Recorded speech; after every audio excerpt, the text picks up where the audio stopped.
এটা আছে চিংড়ি, নারিকেল চিংড়ি মার স্পেশাল। তারপরে এসে মার হাতের পায়েস, আর এসে আমার ফেভারিট লাড্ডু। অবশ্য আমি এদিকে ঠুকুর মারছি, যা দেখো না।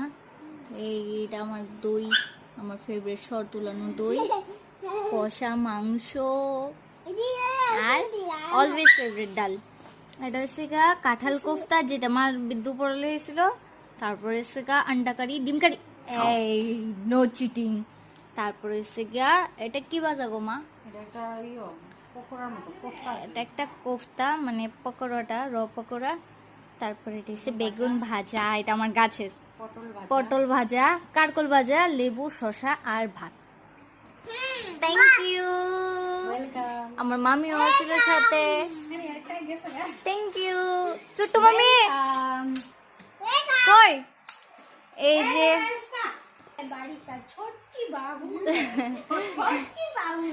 এই 3 মহিলা মিলে এত সব আয়োজন। Thank you, thank you, thank you. দই, লাড্ডু, পায়েস। আমি এত সবটি খাইতে পারতাম না, তোমরা থাকো।